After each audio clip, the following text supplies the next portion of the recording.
Bismillahirrahmanirrahim. Assalamualaikum warahmatullahi wabarakatuh.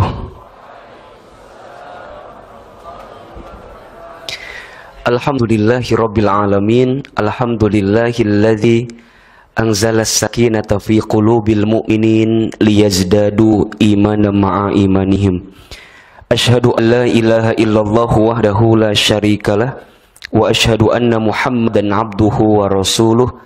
Allahumma salli wa sallim ala rasulillahil karim sayyidina wa syafi'ina wa maulana Muhammadin sallallahu alaihi wasallam wa ala alihi wa ashabihi wa man tabi'ahum bi ihsanin ila yaumiddin. Rabbi a'udzubika min hamadzatis syayatin wa a'udzubika rabbi ay yahdurun. Subhanaka la ilma lana illa ma 'allamtana innaka antal alimul hakim.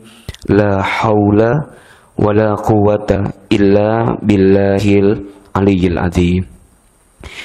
Yang sama kita hormati dan kita banggakan seluruh pengurus Remisya. Kita doakan mudah-mudahan semua senantiasa diistiqomahkan oleh Allah Subhanahu wa taala. Semua pengurusnya diberikan kekuatan, diberikan energi untuk selalu membersamai kita, menemani kita dalam kebaikan sampai husnul khatimah. Teman-teman sekalian, jamaah hadirin, apa kabar semuanya malam hari ini? Kenapa ini jawabannya agak sedikit lemes? Apa karena tanggal tengah bulan?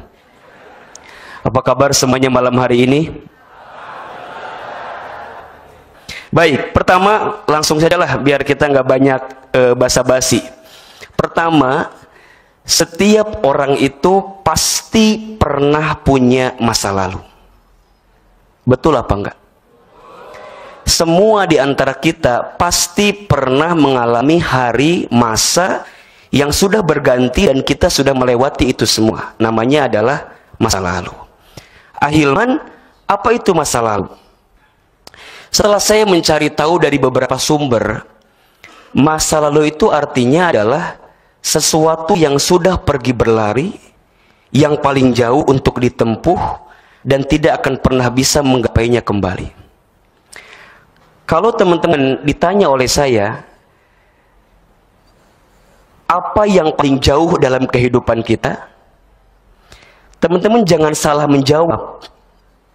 Banyak orang yang menyangka Amerika itu jauh, ternyata enggak.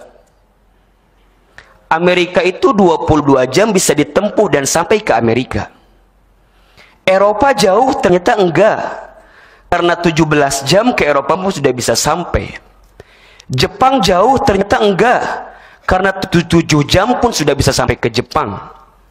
Mekah, Madinah tuh jauh, ternyata enggak. Karena 9 jam pun naik pesawat bisa sampai Mekah, Madinah. Tapi ada sesuatu yang paling jauh.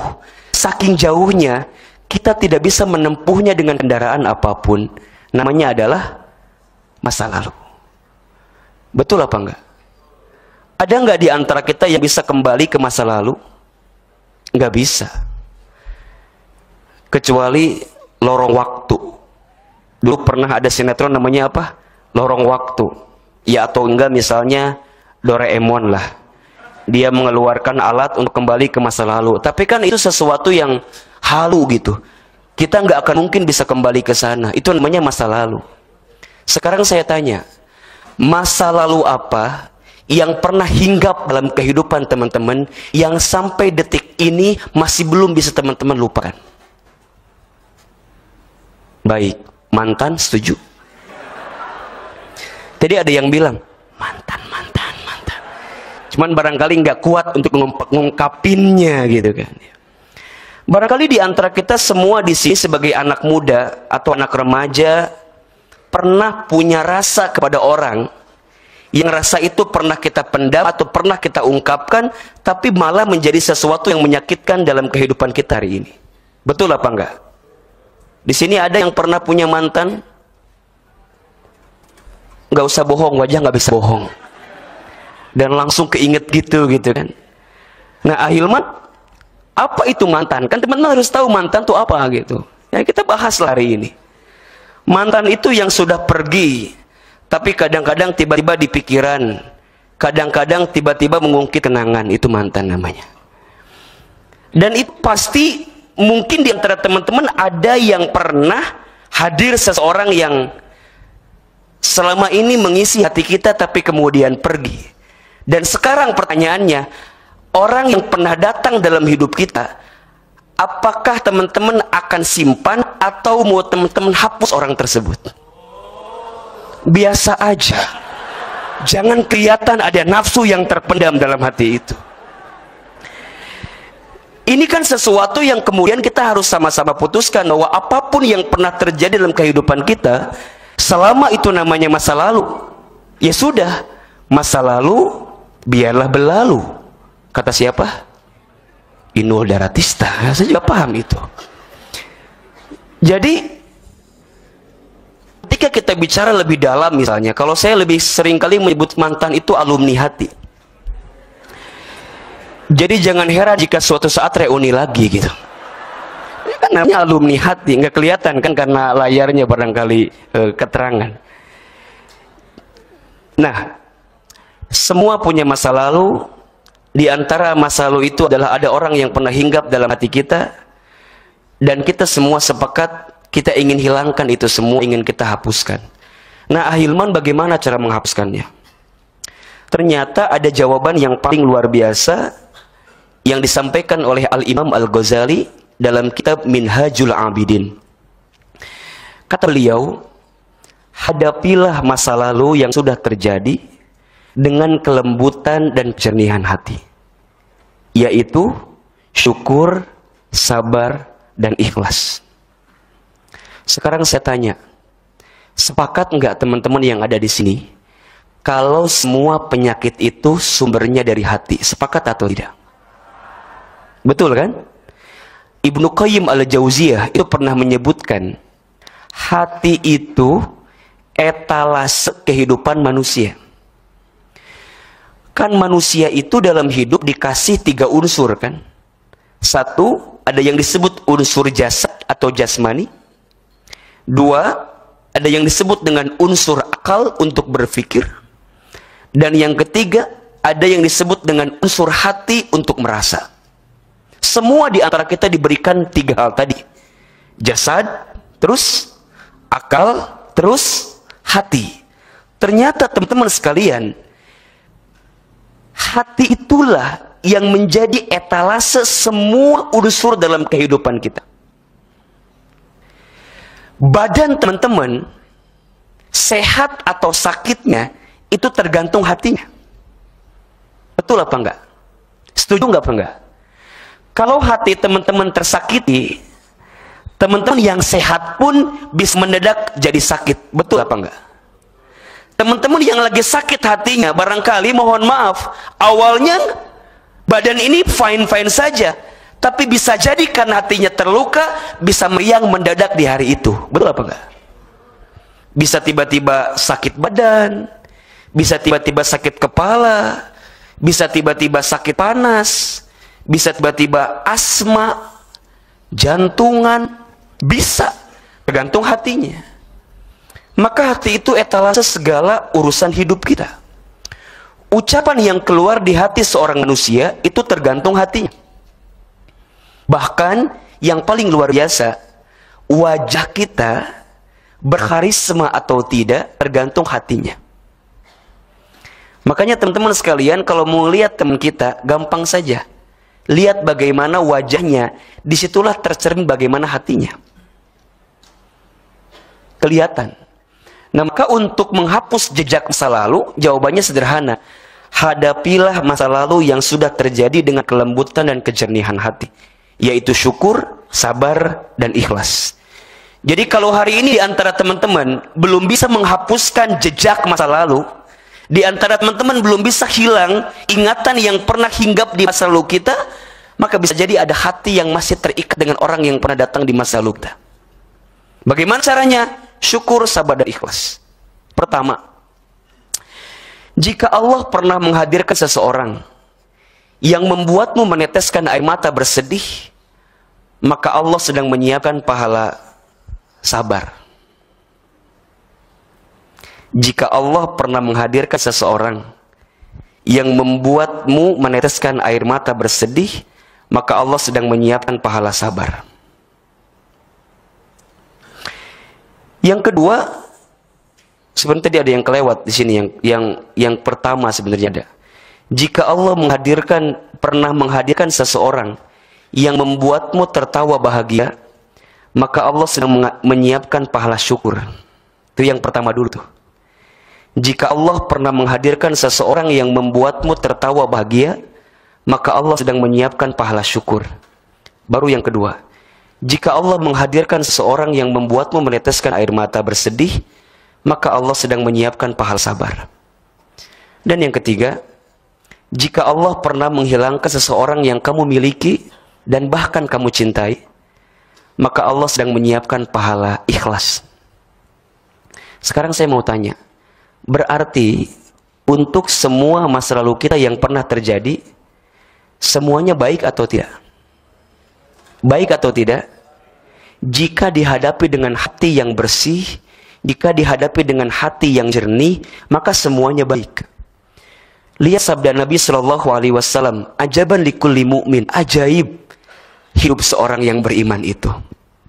Ahilman, apa yang membuat dia hebat dan ajaib? Yang membuat dia ajaib adalah karena semua perkara dalam kehidupannya ada baik. Nggak ada yang tidak baik. Ketika Allah hadirkan sesuatu yang membahagiakan, berarti babnya Allah sedang menghadirkan bab syukur. Tapi kalau ada orang yang pernah menyakiti hati kita sampai kita bersedih, maka sebenarnya Allah sedang menyiapkan pahala sabar. Bahkan saat kita kehilangan seseorang yang kita miliki, yang kita cintai, benar-benar kita nangis karena kehilangan itu, maka pada bab yang bersamaan Allah sedang menyiapkan pahala ikhlas. Jadi semuanya baik teman-teman sekalian. Dan jangan pernah mengukur kebaikan itu sesuai dengan ukuran logika kita sebagai manusia. Demi Allah, kita ini manusia terlalu lemah untuk bisa mengukur semua kejadian yang Allah datangkan. Kita ini manusia terlalu tak punya kekuatan untuk bisa memastikan apa yang Allah hadirkan dalam kehidupan kita. Tapi pastikan dalam kehidupan teman-teman, semua yang hadir ini berkat rahmat, iradat, kudrat Allah Subhanahu wa Ta'ala. Ingat, yang baik menurut kita belum tentu baik menurut Allah. Tapi yang baik menurut Allah pasti yang terbaik untuk kita. Kan kita mah kadang-kadang suka begini ya, mohon maaf. Kita mah kadang-kadang suka mengambil hak Allah dalam menentukan sesuatu. Betul apa enggak? Seakan-akan maunya kita, inginnya kita, mintanya kita, itu yang terbaik menurut kita. Padahal belum tentu baik menurut Allah. Al-Baqarah ayat 216 kan. Bisa jadi kamu anggap baik padahal di mata Allah buruk. Bisa jadi kamu anggap buruk padahal di mata Allah baik. Jadi sebenarnya dalam urusan hidup ini, apapun yang pernah terjadi, yang terbaik pasti yang datang dari Allah Subhanahu wa Ta'ala. Makanya kalau Ahilman punya satu mantra yang selalu saya ucapkan ketika saya mendapatkan sesuatu apapun yang Allah hadirkan. Ahilman, apa mantranya? Saya selalu mengatakan ini yang terbaik. Teman-teman lulus kuliah, kemudian nyari kerja, sampai sekian tahun lamanya pekerjaan itu belum dapat, bahkan teman-teman seangkatan sudah pada kerja semua. Maka teman-teman katakan dalam hati teman-teman, ini yang terbaik. Teman-teman sudah merangkai kisah dengan seseorang bertahun-tahun, bahkan 3 tahun kayak nyicil motor. Tapi di ujung-ujung, gak ada angin, gak ada hujan, tiba-tiba harus ketemu dengan bab perpisahan. Dan dia bilang dengan sesuatu yang sangat menyakitkan walaupun dikit. Gimana kalimatnya? Saya lupa. Neng, misalnya kalau namanya Neng gitu ya. Kalau namanya Susi, panggil Susi. Susi, sepertinya kita cukup sampai di sini. Apa Rudi? Nah, namanya Rudi tadi itu. Kamu bilang apa barusan? Cukup sampai di sini. Mungkin buat si Rudi simple, 3 tahun itu bukan memori yang bisa diingat-ingat. Dia bisa mudah melupakan. Tapi buat si Susi, 3 tahun itu sesuatu yang sangat susah untuk dilupakan. Bahkan si Susi udah kebayang, kalau seandainya putus dengan si Rudi ini, dia nggak tahu harus pulang lewat jalan yang mana. Karena selama ini jalan yang biasa dia tempuh bersama si Rudi itu. Jadi takutnya dia pulang ke sana, dia ingat memori bersama si Rudi. Jadi dia nyari jalan lain, muter, nyampainya besok ke rumahnya. Padahal dia tahu rumahnya dekat tapi diputerin. Yang Susi bayangin adalah kalau putus sama si Rudi, barangkali dia harus makan apa dan mungkin harus puasa. Karena hampir semua menu pernah dimakan bersama si Rudi itu. Dia khawatir kalau makan itu dia ingat dengan kenangan bersama si Rudi itu. Itu kan sakit. Tapi itu bisa jadi terjadi, betul apa enggak? Betul apa enggak? Sekarang saya mau tanya, yang paling mudah melupakan itu laki-laki atau perempuan? Kata siapa? Ya, saya tanya lagi nih, bener-bener nih. Yang paling gampang untuk bisa melupakan itu laki-laki atau perempuan?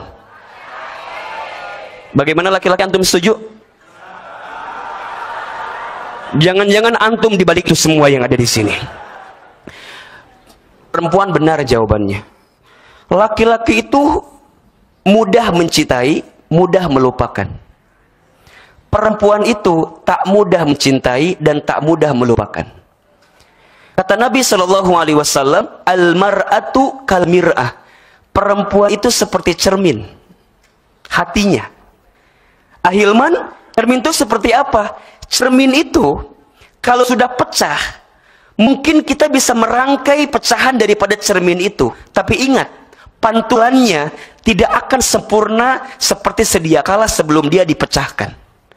Begitulah hati perempuan kan? Hati perempuan itu kalau sudah tersakiti, mudah memaafkan, tapi tak bisa melupakan. Dan dia akan ingat sampai berabad-abad ke depan. Semakin teman-teman bertanya dan semakin teman-teman mengusik masa lalunya, maka semakin teriris hatinya. Kalau buat laki-laki mudah. Makanya PR-nya mohon maaf, laki-laki antum, kalau sekiranya antum gak akan serius, jangan pernah mempermainkan hati perempuan. Karena hati perempuan itu bukan hati untuk dicoba-coba oleh antum sebagai laki-laki. So itu saya mewakili perasaan perempuan. Karena anak saya pun juga perempuan. Saya merasakan betul bagaimana jiwa seorang perempuan. Kenapa perempuan itu diciptakan dari tulang rusuk sebelah kiri dekat ke hati? Kenapa perempuan tak diciptakan dari tulang kaki bagian bawah? Dan kenapa perempuan pun tak diciptakan dari tulang kepala bagian atas? Kenapa coba? Allahu Akbar. Perempuan tak diciptakan dari tulang kaki bagian bawah karena posisinya bukan untuk dicaci maki dan dihinakan dalam kehidupan. Perempuan pun tak diciptakan dari tulang kepala bagian atas karena perempuan bukan makhluk yang sekedar untuk disanjung dan dipuja. Tapi perempuan diciptakan dari tulang rusuk sebelah kiri dekat ke hati yang posisinya untuk dicintai dan dihargai. Catat status. Penting sekali itu. Maka ahilman bukan memihak perempuan, tapi tidak ada yang paling dirugikan dari semua masa lalu yang pernah terjadi dalam urusan hati kecuali perempuan. Karena perempuan menggunakan pilihan berdasarkan hatinya, laki-laki menggunakan pilihan, memutuskan pilihan tergantung logika otaknya. Betul apa enggak? Buat laki-laki, menangis tidak menyelesaikan masalah. Tapi buat perempuan, setiap air mata yang keluar, itu masalah keluar. Makin banyak tangisannya, makin keluar masalahnya. Maka kalau laki-laki yang paham ketika perempuan nangis, dia nggak akan suruh berhenti. Gitu aja nangis, jangan bilang begitu. Kalau dia nangis, kamu dukung tangisannya. Ayo keluarkan tangisannya. Maka mohon maaf teman-teman, babnya nanti lain lagi tuh. Jadi kalau perempuan menangis, dia nggak butuh nasihat, dia nggak butuh motivasi. Saat perempuan menangis, dia butuh sandaran untuk kemudian menyandar daripada tangisannya. Makanya ahilman mah gampang aja. Kalau lihat akhwat yang lagi punya masalah, gampang. Lihatlah akhwat yang kalau taklim duduk nyandar ke tembok. Lihat we pokoknya nama. Ustadz, kenapa dia harus nyandar ke tembok? Karena dia belum punya sandaran. Jadi makanya kalau setiap taklim dia hanya tembok sebelah mana ya, dia nyandok ke situ. Makanya akhwat juga antum gampang saja. Kalau antum mau pilih ikhwan, gampang. Lihat CCTV, lihat nanti foto seremsya, lihat ikhwan yang kalau duduk nggak nyender di tembok, jangan. Kenapa? Karena dia nggak pantas jadikan sandaran hidup. Hidupnya aja nyender, gimana mungkin dijadikan sandaran dalam kehidupan kita? Dan biasa aja, nggak usah pindah gitu, nggak usah tiba-tiba jadi bergeser karena takut disorot sama kamera gitu kan. Maka ahilman, kesimpulannya sederhana saja, yang tadi tiga tadi. Jika Allah pernah menghadirkan seseorang yang membuat kita bahagia, maka Allah sedang menyiapkan pahala syukur. Jika Allah menghadirkan seseorang yang membuat kita menangis bersedih, maka Allah sedang siapkan pahala sabar. Dan jika Allah pernah menghilangkan seseorang, sesuatu yang kita cintai, maka pada bab yang bersamaan Allah sedang menyiapkan pahala ikhlas. Teman-teman sekalian, pahala ikhlas ini pahala yang sangat mahal dalam kehidupan. Bahkan ketika sahabat bertanya kepada Nabi, "Ya Rasulullah, ma ma'nal ikhlas?" Apa itu ikhlas? Nabi kemudian menjawab, "Ma'araftu, aku tidak tahu."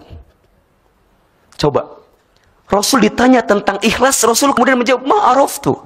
Maka sahabat kemudian menjawab kembali, "Ya Rasul, ma ma'nal ikhlas?" Apa itu ikhlas? "Ma'araftu, aku tidak tahu." Sampai 3 kali, "Ya Rasulullah, ma ma'nal ikhlas?" Apa itu ikhlas? Kata Nabi, "Antum a'lamu, wallahu a'lamu, wa ana la ta'lamun." Engkau lebih tahu, Allah lebih tahu, dan aku tidak mengetahuinya. Apa bahasa gampangnya?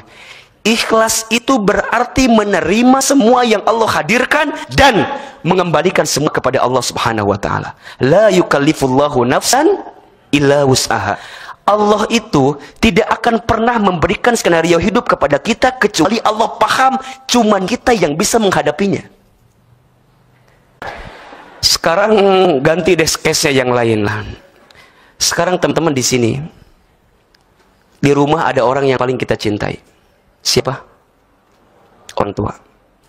Kalau saat teman-teman ngaji saat ini, kemudian dapat kabar orang tua kita wafat di waktu ini, bagaimana perasaan teman-teman? Mungkin kita akan bilang sama Allah, "Ya Allah, kenapa harus sekarang? Bisa nggak ya Allah tunggu dulu biar aku bisa membalas semua kebaikannya?" Kita barangkali akan mengatakan kalimat itu kan? Betul apa enggak? Dan tidak sedikit di antara kita itu yang seringkali terucap dalam lisan kita.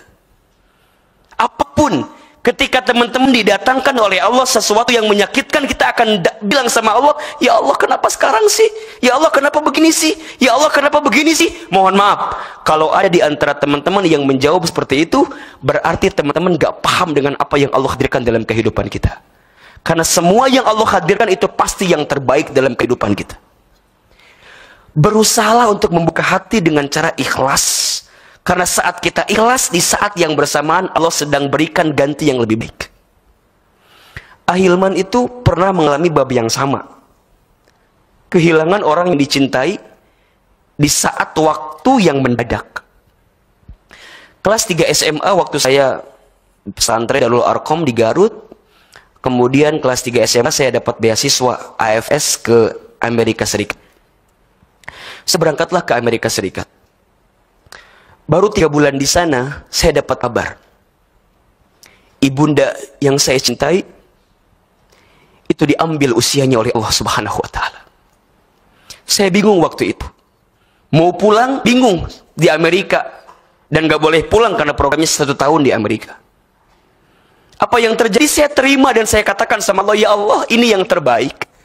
Dan kalau seandainya engkau panjangkan umur saya sebagai anaknya, maka saya berjanji kepadamu ya Allah, saya akan menjadi anak yang soleh, jadi anak yang baik, jadi anak yang berbakti dengan cara belajar agama, menghafal Al-Quran, meningkatkan akhlak kebaikan. Karena saya yakin setiap kebaikan anak kepada orang tuanya itu akan sampai walaupun orang tuanya sudah wafat. Dan yang terbayang apa teman-teman? Saya masih ingat itu, seminggu sebelum saya berangkat ke Amerika, saya dikasih libur sama pesantren untuk pulang ke rumah. Dan sama seminggu itu saya habiskan bersama ibunda saya, berdua. Karena saya anak bungsu, ibu saya sakit stroke sebelah kanan, tidak bisa bergerak. Jadi setiap saya pulang, itu saya tidak pernah meninggalkan ibunda saya. Karena saya tahu, seminggu lagi saya mau berangkat ke Amerika Serikat. Kemudian, di saat menemani ibunda itu, banyak kenangan obrolan yang Masya Allah, saya kira dulu cuma obrolan biasa, tapi kemudian menjadi kenyataan hari ini. Satu kali di waktu pagi sedang sarapan, ibu saya suapin. Ketika ibu saya disuapin, ibu saya bilang gini, Iman, panggilan ke saya Iman. Iman, Mama doain ya, nanti Iman bisa ceramah di TV, kayak Ustadz yang di TV itu. Terus saya jawab, bagaimana caranya mah? Kita orang Garut, orang kampung, anak yatim, bukan kiai. Jarak Jakarta Garut kan cukup jauh, 6 jam, 5 jam. Rasanya ucapan ibu saya itu nggak akan mungkin pada waktu itu. Kemudian ibu saya jawab, aminkan saja. Aminkan saja. Saya aminkan. 2 hari kemudian ibu saya dapat kado dari orang yang baru pulang umroh. Kadonya adalah, hadiahnya adalah sejadah gambarnya Ka'bah. Kemudian ibu saya setelah sholat tidak pernah lepas baca talbiyah. Saya tanya ibu saya, Mama kenapa baca talbiyah setelah sholat? Labbaik Allahumma labbaik, labbaik la syarika laka labbaik. Kata ibu saya, Iman, Mama itu pengen banget berangkat ke Baitullah. Terus saya tanya, Mama kenapa nggak berangkat ke Baitullah? Berangkat ke Baitullah tuh harus punya uang. Mama nggak punya uang. Dulu almarhum ayah tidak meninggalkan warisan yang banyak. Sampai kata ibu saya, diusapin pipi saya, Iman, kalau Mama nggak sempat berangkat ke Baitullah, Mama doain ya, Iman bisa bolak-balik ke Baitullah. Saya masih ingat percakapan itu. Ketika saya dapat kabar ibu saya wafat, saya terima dengan ikhlas. Karena saya yakin itu bukan kemauan kita, tapi kemauan Allah. Kalau kita nawar sama Allah, ya Allah kenapa sih harus sekarang? Kenapa nggak nunggu saya pulang dulu? Kenapa nggak nunggu saya selesai sarjana dulu? Kenapa nggak nunggu saya kemudian selesai program di Amerika, baru kemudian saya bisa lihat ibunda saya? Tapi kenapa dicabut di waktu itu saat saya jauh? Allahu Akbar. Pada waktu itu saya nggak terima. Pelan tapi pasti saya belajar tentang keikhlasan. Teman-teman tahu? 12 tahun kemudian, berarti hari ini, ucapan ibunda saya yang pernah terucap di lisannya hampir semua jadi kenyataan. Ibu saya pernah bilang nanti Iman di TV. Hari ini Ahilman tiap hari di TVRI barangkali. Banyak orang yang nanya, kok bisa masuk TV, gimana Ustadz? Saya bilang saya nggak masuk TV, nggak muat kalau masuk TV. Gimana bisa tampil di TV? Kita bukan orang Jakarta, nggak punya kiai dan segala macam. Saya akan jawab, demi Allah bukan karena kepintaran saya, tapi semua karena doa ibu saya yang saya terima dengan cara yang ikhlas pada bab itu. Hari ini saya bisa berangkat ke Baitullah kapanpun, karena saya punya tour and travel haji umroh sendiri. Tapi sayang saya nggak bisa bawa ibu saya. Padahal ibu saya ingin sekali berangkat ke Baitullah. Babnya bab ikhlas. Maka teman-teman sekalian, teman-teman tidak akan mendapatkan hikmah dari kejadian masa lalu sebelum teman-teman ikhlas menerimanya. Mohon maaf lahir batin, kalau di sini ada yang pernah ketemu dengan orang yang pernah menyakiti kita, ada orang yang pernah melukai hati kita, dan sampai pada jam ini belum ada orang yang menggantikan dia di hati kita, maka pertanyaannya bukan gak ada orangnya, bukan. Karena hati kita masih belum ikhlas menerima kejadian itu. Sehingga ketika ada orang yang disiapkan oleh Allah, hati kita masih tertutup.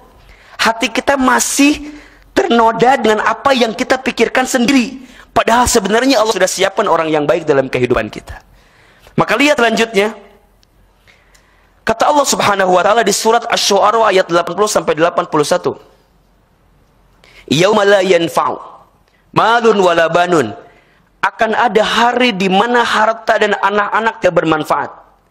Illa man atallaha biqalbin salim, kecuali orang yang datang kepada Allah dengan hati yang selamat.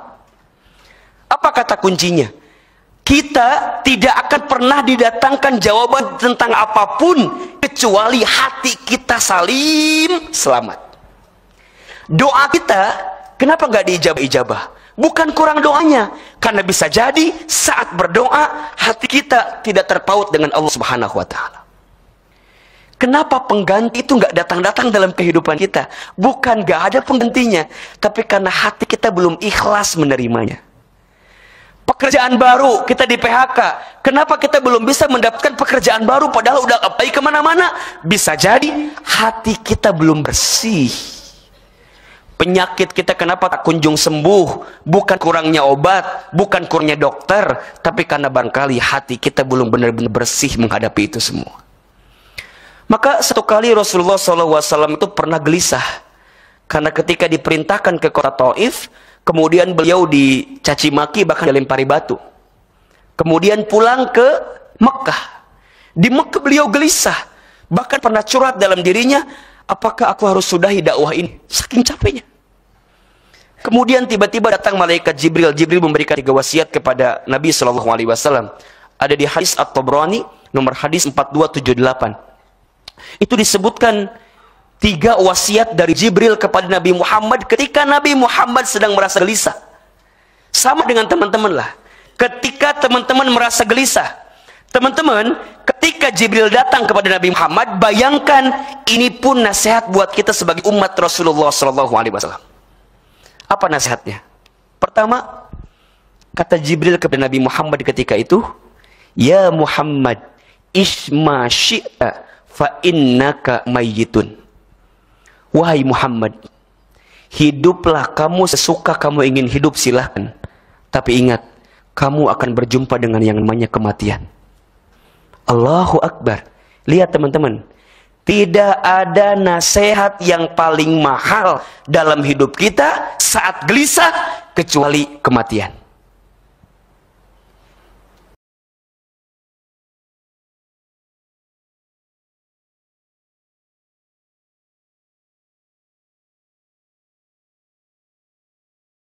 Ini kan semua wajahnya hampir sama semua. Wajah camat semua. Apa camat itu? Ya calon mati semua kita ini. Segelisah apapun kita teman-teman sekalian, stop. Terlalu gelisah. Karena akan ketemu bab kita akan berakhir hidup ini. Mati namanya. Sekarang saya mau tanya, yang ada di sini sudah siap mati atau belum? Sudah siap atau belum?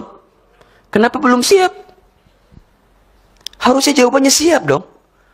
Udah siap atau belum? Kenapa siap? Harusnya belum siap dong jawabannya. Sekarang saya mau tanya ini ke teman-teman, gampang aja pertanyaannya. Kalau teman-teman boleh milih, jadwal kematian kita mending dikasih tahu atau mending dirahasiakan? Coba jawab. Ini mikir dulu kalau jawab teh. Jadwal kematian kita lebih baik dikasih tahu atau dirahasiakan? Benar. Pengen dirahasiakan? Oke. Kenapa pengen dirahasiakan? Hah? Kenapa pengen dirahasiakan? Allahu Akbar. Ibnu Qayyim al-Jauziyah menjawab, kenapa mati itu dirahasiakan? Agar manusia tenang mempersiapkannya. Betul apa enggak? Coba saya mau tanya, kalau teman-teman yang hadir di sini, hari ini, malam ini, jamaah remisya yang hadir ngaji, kui ngaji malam ini, akan meninggal jam 10 malam. Misal, tiba-tiba ada yang DM malaikat Ijroil karena Instagram. Meninggal jam 10 malam. Saya mau tanya, jam 9 hari ini sampai jam 10 teman-teman mau ngapain? Mau ngapain? Ikhwan antum mau ngapain? Mau apa? Sholat tobat. Berapa rakaat? Sejam sholat terus? Kayak sholat, habis sholat ngapain? Mau nggak saya kasih tahu? Nikah. Mau mati loh, ngapain lagi? Ini Ini yang nunda nikah, orang yang, mohon maaf ya, orang yang nunda nikah padahal kesempatannya ada, orang yang nggak takut mati itu. Kalau dia takut mati dalam waktu segera, dia buru-buru nikah. Dan akhwat, antum yang nolak Ikhwan, gara-gara Ikhwan itu wajahnya abstrak misalnya gitu. Ya kalau mau bilang gak jelas gak enak gitu saya bilangnya gitu. Abstrak lah gitu. Penghasilannya abstrak, wajahnya abstrak. Mohon maaf. Jangan pernah menolak itu. Karena bagaimanapun keadaannya pasti akan mati. Maka kalau akhwat yang paham akan pilih-pilih. Selama ada Ikhwan soleh datang ke rumah, bismillah aja. Kau mau gak nikah sama aku? Mau. Nggak banyak mikir gitu. Ketika ditanya, kok kamu cepat gitu maunya? Aku takut mati. Gitu. Cepat. Serius. Kan gitu. Kata Nabi SAW, orang tidak akan berbuat maksiat kalau ingat dengan kematian. Betul apa enggak? Teman-teman, nih, mau mabok, ingat mati jadi mabok apa enggak? Enggak. Bener enggak? Pas lupa mati, mabok lagi. Kan gitu kadang-kadang. Makanya disebutkan siapakah orang yang cerdas itu kan? Ada pertanyaan dalam hadis. Siapakah orang yang cerdas itu? Allahu Akbar. Orang yang cerdas bukan orang yang tinggi IQ-nya. Orang yang cerdas bukan orang yang paling besar bisnisnya. Bukan. Orang yang cerdas adalah orang yang paling banyak ingat mati dan mempersiapkan kematian itu. Allahu Akbar. Maka teman-teman sekalian, mumpung mati dirahasiakan waktunya, ayo siap-siap dari sekarang. Iya kan? Innamal mar'u yumitu fil hayat illa madzatihi fil hayati dunya. Setiap manusia akan diwafatkan oleh Allah sesuai dengan kebiasaannya saat hidup di dunia. Jadi kalau teman-teman pengen tahu matinya seperti apa, lihat kebiasaannya. Waktu misteri, nggak ada yang tahu. Bisa jadi teman-teman duluan, Ustadz Hilman belakangan, bisa. Atau dibalik. Ustadz Hilman belakangan, teman-teman tetap duluan. Karena Allah juga tahu siapa yang harus duluan, kan? Waktu misteri, mohon maaf, tempat misteri. Ada orang yang meninggal di rumah sendiri, ada atau tidak? Ada. Ada orang yang meninggal di rumah sakit? Ada. Ada orang yang meninggal di jalan? Ada. Ada orang yang meninggal di kantor? Ada. Ada ikhwan yang meninggal di masjid? Coba yang ikhwan, antum mau nggak meninggal di masjid? Coba jawab yang kencang. Mau meninggal di masjid? Jangan terkecoh. Tanya dulu, lagi ngapain di masjidnya? Betul apa enggak? Akhwat, antum mau nggak meninggal di Mekah? Jawab yang kencang, jangan ragu-ragu, tenang aja ya. Mau Ustaz? Iya. Tapi tanya dulu lagi ngapain di Mekahnya. Sama antum juga di masjid lagi ngapain? Ada orang yang masjid lagi sholat, ada nggak? Ada yang lagi doa, ada apa? Ada yang lagi ta'lim, ada. Tapi ada nggak orang yang di masjid meninggal gara-gara maling sendal di masjid? Masjid sih, masjid. Tapi dia maling sendal di masjid. Antum pengen meninggal di Mekah, hati-hati. Abu Lahab juga meninggal di Mekah. Iya kan? Bener nggak kira-kira? Neraka itu belum ada orangnya. Kandidat pertama yang disiapkan neraka Abu Lahab. The first Abu Lahab.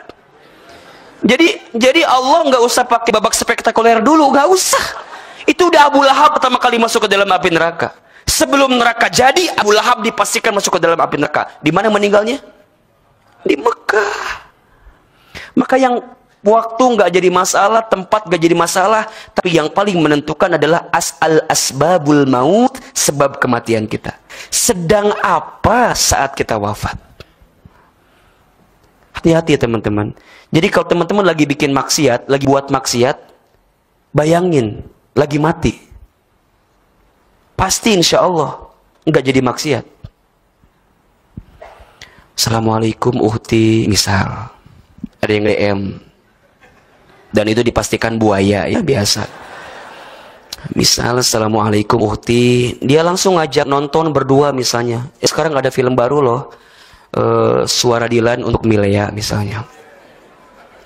Kamu mau nggak nonton? Mau nggak ya? Ayo dong nih, aku nunggu jawabannya. Daripada pusing ngejawabnya, langsung aja kirim. Aku nggak mau, takut mati. Itu pasti deg-degan. Sejam kemudian dia nanya, boleh sih asal dibayarin katanya. Mau korupsi, mau berbuat salah, ingat mati mah jadi nggak jadi. Makanya tidak ada nasihat yang paling mahal kecuali kematian. Pertama, makanya Nabi ketika dikasih nasihat ini tiba-tiba tertegun Haji Jibril. Jadi sebesar apapun gangguan dari kota Taif, orang Taif, tenang. Karena yang paling penting bukan kehidupanmu, tapi ujung kematianmu. Banyak orang yang hari ini menyiapkan hidup enak, tapi sedikit yang menyiapkan mati dalam keadaan enak. Betul apa enggak? Ustadz yang paling senang ngebaca berita yang sedang hari ini terjadi ya, kematiannya Ashraf, itu bukan hanya sekedar public figurnya, tapi ternyata Ashraf itu selama hidupnya menyumbang ke beberapa panti asuhan anak yatim piatu itu. Bahkan ada di antara testimoni pimpinan panti asuhannya kan. Sekarang saya mau tanya, kalau teman-teman wafat, apakah ada orang yang kehilangan teman-teman atau enggak gitu? Jangan-jangan ada orang yang bilang, dia meninggal. Oh meninggal? Oh gitu. Kenapa nggak dari kemarin? Nggak bisa aja kayak gitu coba. Makanya kata Ali bin Abi Thalib, siapakah manusia yang paling beruntung dan bahagia? Manusia yang paling beruntung dan bahagia adalah dia yang saat dia hidup, lahir, dia menangis, sekelilingnya tertawa. Dan saat dia mati, dianya tertawa, sekelilingnya menangis. Sekarang Ahilman tanya, ketika teman-teman wafat, ada yang nangis apa enggak? Jangan-jangan ketawa semua. Wah, harusnya kemarin. Sebel saya lihat-lihat deh. Jangan-jangan ketika teman-teman meninggal, orang pada syukuran. Pikirin loh teman-teman, ini bukan bercanda, benar. Makanya Hilman ya capek dari Bogor, Sentul, mau berdakwah di Tangerang Selatan. Cuman satu harapan saya, seandainya saya tak punya waktu untuk hidup kembali dan berakhir kehidupan saya, akan banyak orang yang mendoakan kehidupan saya. Karena yang paling mahal bukan kehidupan di dunia, yang paling mahal kehidupan kita pasca dunia ini, alam kubur. Di dunia kita sedang lemah bisa minta bantuan. Di dunia kita sedang ketakutan bisa bersandar kepada orang yang berani. Di dunia kita kekurangan, kita masih bisa minta kepada orang yang berlebihan. Di alam kubur lama, tidak, sendiri, gelap, sempit, bau, terdiam sendiri.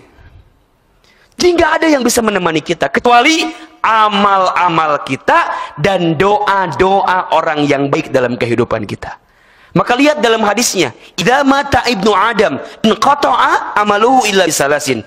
Ketika manusia meninggal, terputus semua amalannya kecuali 3 perkara. Pertama, sedekatin jariyatin, sedekah jariah. Yang kedua, au ilmin yuntafa'u biha, ilmu yang diamalkan dan dimanfaatkan. Lihat yang ketiga, waladin solihin yad'ulah, anak-anak soleh. Hati-hati membacanya, hati-hati membacanya. Di situ yang dimaksud anak-anak bukan anak kandung. Kalau yang dimaksud anak kandung, kasihan yang nggak punya anak. Betul apa enggak? Tapi yang disebut walad adalah anak manusia. Siapa itu? Sahabatnya. Siapa itu? Temannya. Siapa itu? Gurunya. Siapa itu? Tetangganya. Siapa itu? Orang-orang yang dekat dalam kehidupannya. Walad. Karena kalau anak kandung bahasa Arabnya ibnun, bukan walad. Dan Nabi menuliskan waladin salihin yad'ulah, berarti teman-teman soleh yang mendoakan pun akan sampai ke dalam alam kubur kita. Sekarang saya mau tanya, teman-teman yang ada di sini temannya banyakan yang mana? Yang soleh atau yang salah? Yang soleh atau yang salah? Allahu Akbar. Kalau banyakan yang soleh, pegang erat-erat, jaga baik-baik, karena barangkali dia adalah teman yang bisa mendoakan kita nanti. Lihat kiri kanan kita, ingat Allah atau ingat utang? Lihat. Kalau ingat Allah kiri kanan kita, berarti dia teman yang baik. Kalau banyakkan yang salah, pelan-pelan kita eliminasi.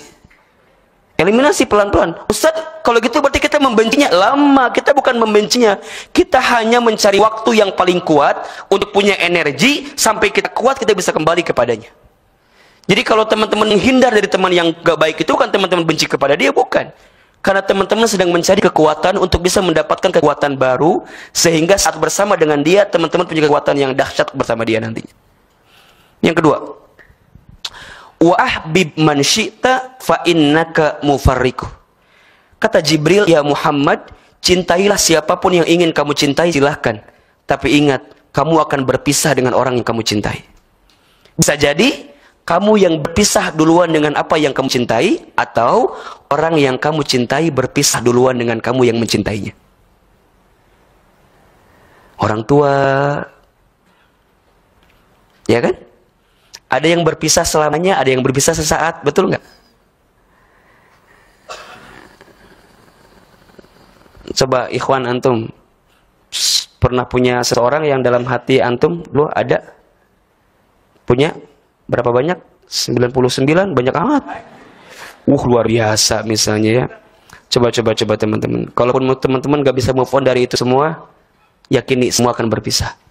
Dan ingat ya, kalau teman-teman berpisah dengan orang yang kita cintai, misal dalam kematian, kalau frekuensinya sama, kita akan ketemu lagi. Saya ulangi ya. Misalnya nih, Ahilman berpisah sama orang tua Ahilman. Ibu saya sudah wafat.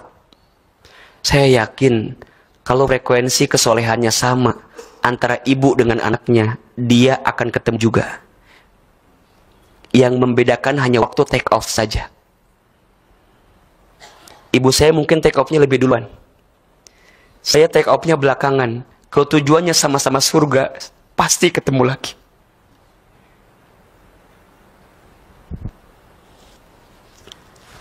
Teman-teman juga sama gitu. Kalau nanti teman-teman punya suami, ya, yang ikhwan antum punya istri, kemudian berpisah dengan orang-orang yang kita cintai, kalau tujuannya sama, pasti ketemu lagi. Wa ahbib man syi'ta fa innaka mufarriqu. Satu kali ada seorang sahabiah namanya Ummu Salamah. Mungkin teman-teman tahu kisah ini kan. Ummu Salamah itu ditinggal oleh suaminya akibat terbunuh di perang Hunain. Ketika itu kemudian Nabi SAW menghampiri Ummu Salamah dan bertanya, wahai Ummu Salamah, bagaimana perasaanmu hari ini? Kata Ummu Salamah, ya Nabi, aku sakit, aku sedih. Kenapa? Karena aku kehilangan suamiku. Wajar, manusia. Betul apa enggak? Sampai kata Nabi begini, wahai Ummu Salamah, apakah ada yang suamimu sampaikan kepadamu untuk menguatkan dirimu? Kata Ummu Salamah, ada ya Rasulullah. Apa kata Rasul? Suamiku menyampaikan, ada saat berjumpa, pasti ada saat berpisah. Kalau kita tidak bersama di dunia, maka pasti kita akan bersama di surga. Karena aku wafat dalam keadaan baik, dan kamu mengizinkan aku berperang dengan keadaan yang baik. Sampai kata suaminya Ummu Salamah, kalau seandainya nanti aku wafat, kemudian kamu kehilangan diriku, maka bacakan kalimat ini, Inna lillahi wa inna ilaihi raji'un. Allahumma ajurni fi musibati, wa khlufli khairan minha. Sesungguhnya semua milik Allah, dan semua akan kembali kepada Allah. Ya Allah, berikan pahala dengan apa yang terjadi kepadaku, dan gantilah semua yang hilang dariku dengan sesuatu yang lebih baik. Kemudian Nabi mendengar Ummu Salamah, kalimat itu bagus sekali. Teruskan kamu bacakan. Apa yang terjadi? 40 hari kemudian, setelah selesai masa iddah, datanglah seorang yang melamar Ummu Salamah. Ummu Salamah minta yang lebih baik kan? Siapa yang datang kepada Ummu Salamah? Rasulullah SAW. Jadi Ummu Salamah kehilangan suaminya, tapi Allah menggantinya dengan siapa? Rasulullah SAW. Bab itu ketemu ketika kapan? Ketika Ummu Salamah paham yang cintai berpisah dengan dirinya dan siap-siap diganti dengan yang lebih baik di mata Allah. Jadi hati-hati teman-teman yang hari ini sedang bersama dan merasa senang dengan kebersamaannya, jangan lalai karena kita akan ketemu dengan bab perpisahan. Bisa jadi berpisah sementara atau berpisah selamanya. Sampai yang ketiga. Wa'mal ma syi'ta fa innaka mazyun bih. Berbuatlah kamu sesuka kamu ingin berbuat, tapi ingat, kamu akan diminta pertanggungjawaban dengan apa yang kamu lakukan. Fa may ya'mal mithqala dzarratin khairan yarah wa may ya'mal mithqala dzarratin syarran yarah. Barang siapa yang berbuat kebaikan walaupun sebesar biji zarrah, Allah akan balas kebaikan itu. Tapi barang siapa yang berbuat keburukan, sebesar biji zarah, nggak ada orang yang ngelihat, tertutup rapat luar biasa, tetap Allah melihat keburukan kita. Maka teman-teman, saya mau tanya, teman-teman sholat yang butuh Allah atau kita? Saya tanya ya, sholat teman-teman itu yang butuh Allah atau yang butuh kita? Kita. Teman-teman taklim malam ini yang butuh Allah atau kita? Teman-teman baca Quran yang butuh Allah atau kita? Teman-teman infak sedekah yang butuh Allah atau kita? Kita. Demi Allah, semua amal-amal yang kita lakukan itu bukan Allah yang butuh. Karena kalau seandainya teman-teman tidak beramal pun, Allah tidak akan berkurang kekuasaannya. Justru yang butuh dengan amal itu kita. Karena manusia akan lemah hidupnya ketika tak punya amal dalam kesehariannya. Maka nanti amal dibagi 3, teman-teman. 1, ada yang disebut dengan amal soleh. 2, ada yang disebut dengan amal ibadah. 3, ada yang disebut dengan amal jariah. Oke, amal dibagi berapa? 3. 1 amal apa? Soleh. 2 amal apa?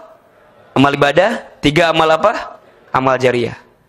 Paham semuanya atau harus Ahilman sampaikan pengertiannya? Sudah paham atau belum kira-kira? Belum. Baik. Pertama, amal soleh itu artinya semua perkara, baik perkataan atau perbuatan, yang disukai dan diridhoi oleh Allah, itu amal soleh.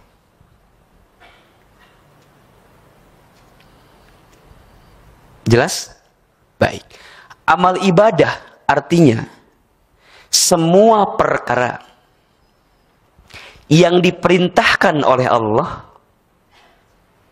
yang teknis pelaksanaannya sudah diatur dengan aturan tertentu, itu amal ibadah. Yang ketiga, amal jariah adalah semua perkara yang dilakukan saat kita hidup dan bermanfaat walaupun kita sudah wafat. Itu amal jariah. Amal soleh, amal ibadah, amal jariah. Baca Quran, amal soleh. Ta'lim, amal soleh. Senyum, amal soleh. Amal soleh. Allah suka, Allah ridho, amal soleh. Amal ibadah, ada aturannya. Sholat, amal ibadah. Misal teman-teman siang-siang jam 11 siang sholat zuhur, Allahu Akbar. Ditanya, bos sholat apaan? Zuhur. Kan belum waktunya. Udah nggak kuat. Udah nggak kuat pengen sholat maksudnya gitu. Nggak boleh karena ada aturannya. Subuh berapa rakaat? 2 rakaat. Tiba-tiba teman-teman 8 rakaat. Kok 8 rakaat? Gua kan badannya sehat 8 rakaat. Nggak bisa. Itu ibadah, ada aturannya. Yang ketiga amal jariah. Allahu Akbar. Maka teman-teman sekalian, ingat nasihat ini. Jadi kalau teman-teman sedang punya masa lalu dan teringat-ingat masa lalunya, ingat ini. Kan insya Allah ini semua akan jadi bahan kekuatan energi buat teman-teman. Nah selanjutnya yang harus kita bahas tentang masa lalu adalah semua di antara kita pasti pernah punya dosa. Nah bagaimana cara menghilangkannya? Insya Allah kita akan bahas di ngaji babak selanjutnya. Jadi yang pertama tadi kita baru bahas tentang menghapus masa lalu. Nanti selanjutnya kita akan bahas tentang menghapus dosa. Ahilman tanya, di sini punya dosa semua atau enggak? Punya dosa? Siapa di sini yang enggak punya dosa? Angkat tangannya, ada? Tiba-tiba acungin tangan, Ustaz saya enggak punya dosa. Itu dosanya. Saat dia bilang enggak punya dosa, itu dosanya. Nah, insya Allah bagaimana cara menghapusnya? Kita akan bahas di kuis ngaji yang akan datang. Mungkin temannya sama kalau pas Ahilman menghapus jejakmu bagian kedua. Ya, nanti kita akan bahas. Hari ini kita menghapus masa lalu. Insya Allah pekan atau bulan depan kita akan menghapus dosa dalam kehidupan kita. Barakallahu fikum. Semoga bermanfaat. Saya kembalikan kepada pembawa acara. Silakan.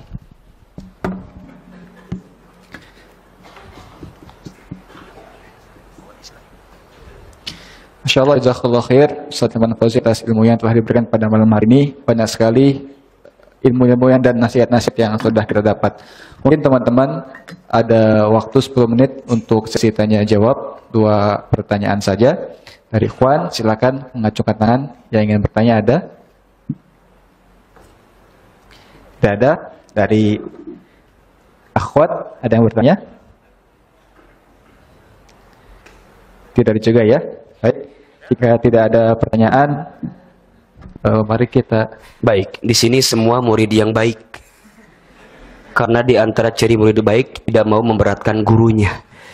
Jadi semua silent, tiba-tiba nanti di DM banyak yang nanya aja gitu ya. Nggak apa-apa, barangkali mungkin nggak enak mau nanya. Mungkin terkait mantan barangkali, jadi nggak enak mau bertanya. Baik teman-teman sekalian, sebelum kita akhiri seperti biasa, ini sudah masuk hari Jumat. Kan dalam kalender Hijriah, Jumat itu dimulai dari ba'da maghrib. Ya, kita berdoa kepada Allah, mudah-mudahan malam Jumat ini adalah malam yang terbaik untuk kita berdoa kepada Allah. Ya. Dan mudah-mudahan Allah menguatkan kita untuk mengarungi hidup kita ke depan dengan kebaikan dan keberkahan insyaallah. Al-Fatihah. A'udzubillahi minasyaitonir. Alhamdulillahirabbil alamin. Arrahmanirrahim. Maliki yaumiddin. Iyyaka na'budu wa iyyaka nasta'in. Ihdinas siratal mustaqim. Shiratal ladzina an'amta 'alaihim ghairil maghdubi 'alaihim waladdallin. Istighfar 3 kali. Astaghfirullahaladzim, astaghfirullahaladzim, astaghfirullahaladzim. Angkat kedua telapak tangan kita. Kita tundukkan kepala kita. Tutup kedua mata kita. Seandainya bisa menangis, maka menangislah. Karena air mata yang menetes dalam berdoa itu tanda serius dia berdoa.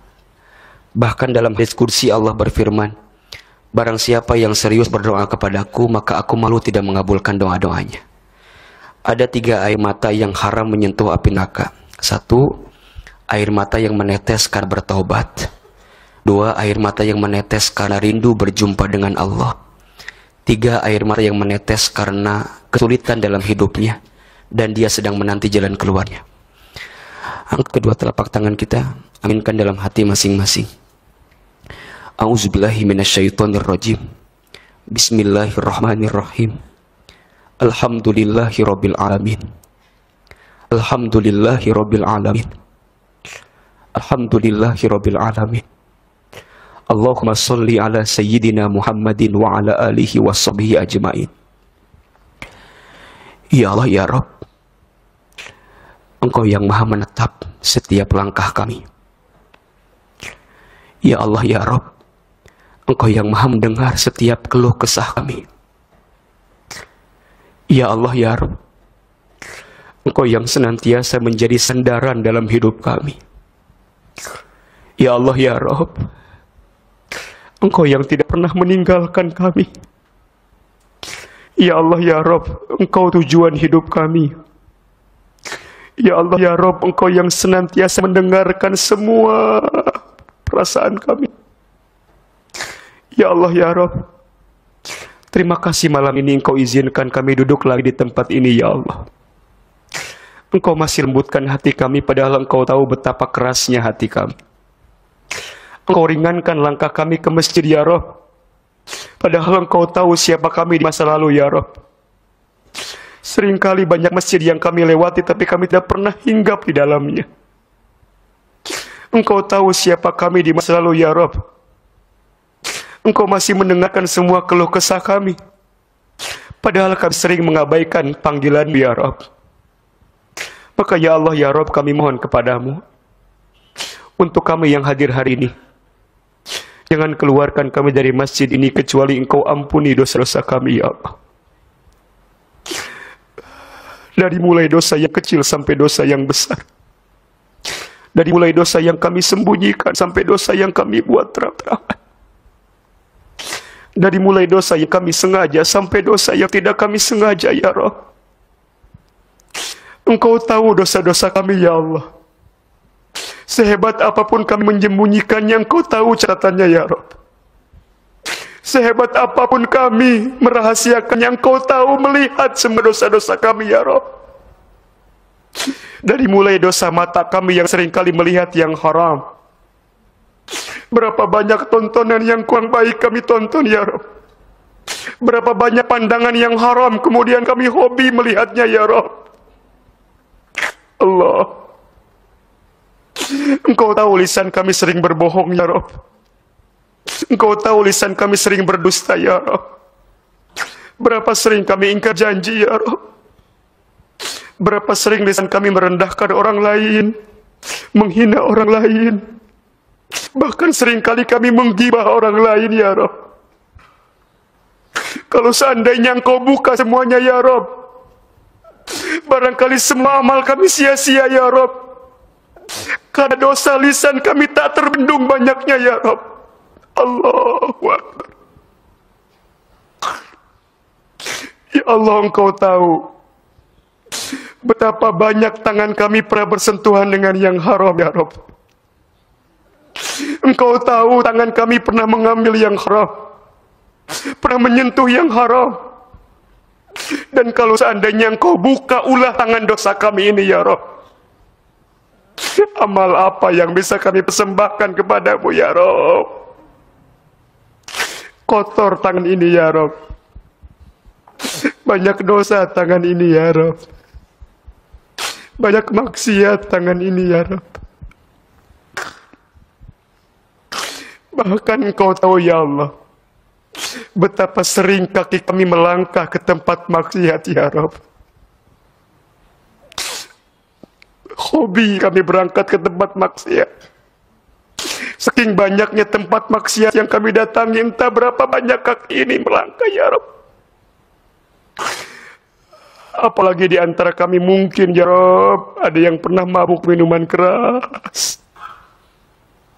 Engkau tahu di antara kami mungkin ada yang pernah berzina. Zina ya. Bahkan Kau pun tahu ya Rabb, mungkin di antara kami ya Allah, berapa banyak kesalahan kami kepada kedua orang tua kami ya Allah. Dosa kami kepada ayah ibu kami ya Rabb. Dosa kami kepada mama papa kami ya Rabb. Maafkan kami jikalau pernah menyakiti hati orang tua kami ya Allah. Ampuni kami jikalau pernah perasaan ibu kami tersinggung karena ulah kami. Ayah kami pernah kesal karena kelakuan kami. Allah, Allah. Sampai usia ini kami belum bisa membalas kebaikan kepada orang tua kami ya Rabb. Kami mohon ya Rabb, kami mohon ya Allah, kami mohon ya Allah. Izinkan di sisa usia kami membahagiakan mereka berdua ya Rabb. Cukup kami nakal waktu dulu ya Rabb. Cukup kami bikin mereka kesel ya Rabb. Cukup kami membuat mereka terluka ya Rabb.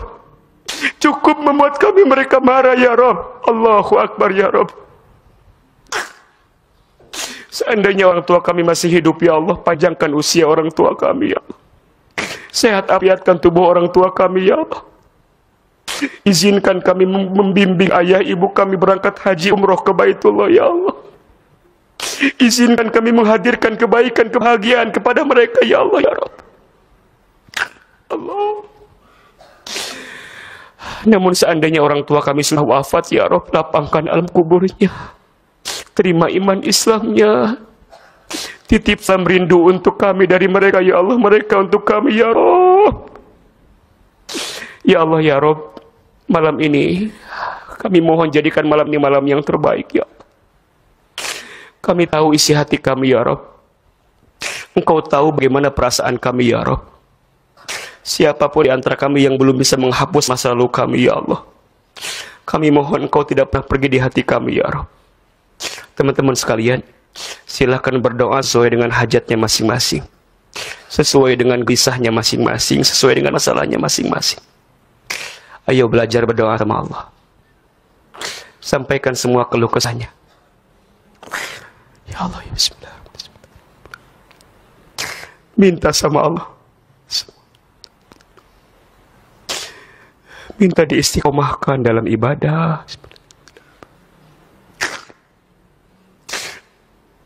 Minta dikuatkan dalam kehidupan. Minta dibimbing hidup ini agar terarah.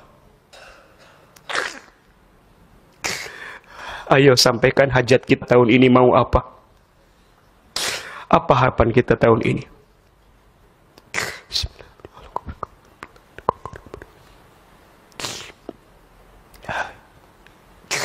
Ya Allah ya Rabb, Engkau mendengar isi hati kami ya Allah. Engkau tahu apa permintaan kami. Kami mohon ya Allah, mulai hari ini perbaiki hidup kami ya Allah. Perbaiki iman kami ya Allah. Perbaiki Islam kami ya Allah. Perbaiki amal soleh kami ya Allah. Jangan Engkau bikin kami bikin dosa lagi ya Allah. Lindungi kami dari dosa maksiat lagi ya Allah. Kami nggak mau bikin dosa lagi ya Allah. Kuatkan kami, jaga kami, lindungi kami dari dosa ya Allah. Ya Allah, peluk kami saat kami sendiri ya Rabb. Dekap kami saat kami sepi ya Allah. Jangan tinggalkan kami saat kami sedang sulit ya Allah. La haula wa la quwata illa billah ya Allah. Tidak ada kekuatan untuk hidup kami kecuali Engkau ya Rabb. Hasbunallah wa ni'mal wakil, ni'mal maula wa ni'mal nasir. Ya Allah, cukup Engkau di hati kami ya Allah. Cukup Engkau di hati kami ya Allah. Tidak ada yang lain ya Allah. Ya Allah ya Rabb, kami tahu usia kami barangkali sebentar lagi akan wafat ya Rabb. Kami mohon wafatkan kami semua nanti dalam keadaan beriman, dalam keadaan Islam, dalam keadaan husnul khotimah. Ya Allah, kumpulkan kami semua rabisya di surgamu ya Allah. Tidak ada yang dipisahkan di surgamu ya Rabb. Kalau seandainya ada di antara sahabat kami di sini yang masuk surga ya Rabb, izinkan kami semua sahabatnya pun masuk ke dalam surgamu ya Rabb. Bertemu denganmu ya Rabb. Menatap wajah Rasulullah sallallahu alaihi wasallam bersama dengan para sahabat Rasulmu, bersama dengan para tabi'in atba'ut tabi'in, bersama orang-orang soleh dalam surgamu ya Rabb. Kami tahu dosa kami banyak. Kami ingin masuk surga sedangkan dosa kami masih banyak ya Rabb. Kami mohon ya Allah, di sisa usia kami isi dengan amal-amal soleh ya Allah. Isi dengan amal-amal soleh ya Rabb. Rabbana zalamna anfusana wa illam taghfir lana wa tarhamna lanakunanna minal khasirin. Rabbighfir li wa liwalidayya warhamhuma kama rabbayani shaghira. Rabbana taqabbal minna innaka antas samiul alim wa tub alaina innaka antat tawwabur rahim. Rabbana la tuzigh qulubana ba'da idh hadaitana wa hab lana min ladunka rahmah innaka antal wahhab. Rabbana atina fid dunya hasanah wa fil akhirati hasanah wa qina azabannar. Subhana rabbika rabbil izzati amma yasifun. Wassalamun alal mursalin walhamdulillahi rabbil alamin.